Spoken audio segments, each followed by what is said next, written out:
Welcome to The Explainer. Today we're stepping into the shoes of a really fascinating, mysterious figure known as the Obsidian Doctor. We're going to explore a gripping, grim dark fable about arguably the most fundamental tension in the universe, the eternal push and pull between living existence and absolute nothingness. It's a beautifully terrifying narrative about what it actually means to simply be alive in a universe that, frankly, might prefer silence. Right off the bat, our narrator, the Obsidian Doctor, describes his role as a dual witness. He's literally standing at the very edge of reality, a precipice called the Lead Horizon. And from this vantage point, he is watching two absolute massive cosmic forces crash into one another. What he's searching for in this massive collision of messy light and cynical shadow is a state of being that he calls final honesty. So, let's dive right into this haunting landscape and meet the two forces that define it. This brings us face to face with our two central figures. On the one side, we have the gargoyle of living fire. Now, don't let the word fire throw you off here. He actually represents pure, cold, inorganic calm. To him, the universe is supposed to be perfectly still. But opposing him, we have the young verdant dragon, a being that just embodies emerald vitality and chaotic becoming. It's the pulsing, vibrant defiance of life, contrasting so sharply against the hollow, silent negation of the gargoyle. To really get where the gargoyle is coming from, we have to understand his belief system known as the Cosmic Creed. This is, at its core, a philosophy of pure negation. Under the Cosmic Creed, the very act of existing, all that messy, noisy vitality of life, is viewed as a literal structural error, a cosmic mistake.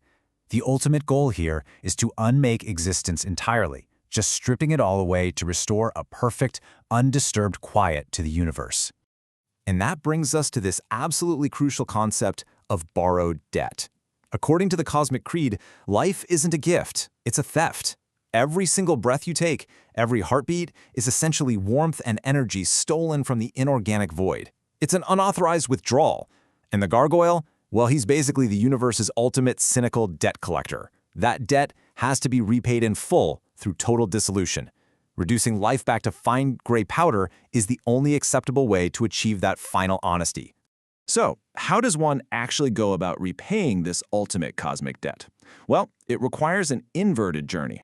To settle this immense debt, a living being, what the text referred to as an honest guest, has to take this deeply tragic, deliberate descent away from life. It plays out in 4 distinct acts.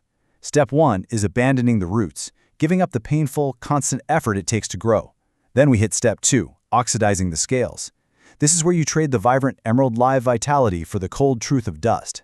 Step 3, exhaling the merciful fog, brings a numbing sensation that strips away the heavy burden of striving. You just stop fighting. And finally, step 4 is welcoming the infinite zero, eagerly trading living flesh for the petrified void. It is a chilling, absolute surrender to the quiet. But as you might expect, existence doesn't just roll over and surrender quietly. Right out of the gray ash of the void, a counterforce rises up. Enter the dragon, the honest guest of the pulse. Instead of accepting his life as some kind of cosmic crime, he fights back. He wields what's known as the green script. This is a force of raw, undeniable potential that he uses to literally rewrite reality, actively define the dead ink of the gargoyle's negation. He's standing right there on the precipice of nothingness, fiercely demanding his right to exist.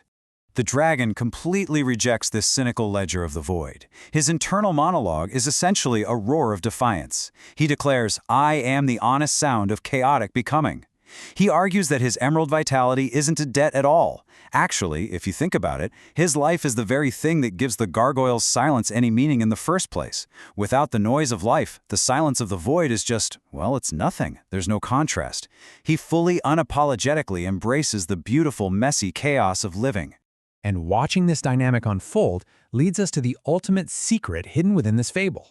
Observing this massive titanic struggle, our narrator, the Obsidian Doctor, discovers something profound.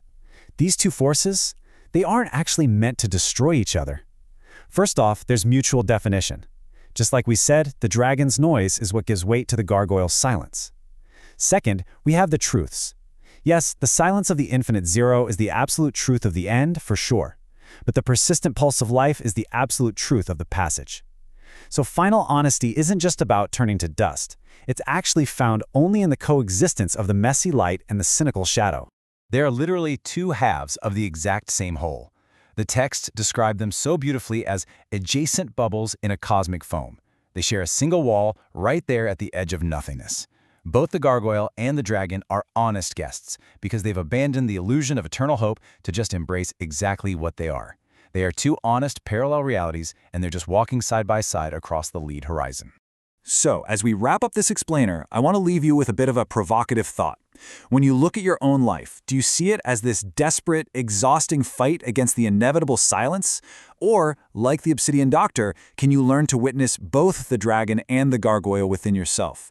Can you actually embrace the necessary coexistence of the shadow and the light in your own passage? It's a pretty powerful way to reframe the beautiful, chaotic, and sometimes heavy experience of simply being alive. Thanks so much for exploring the lead horizon with me today.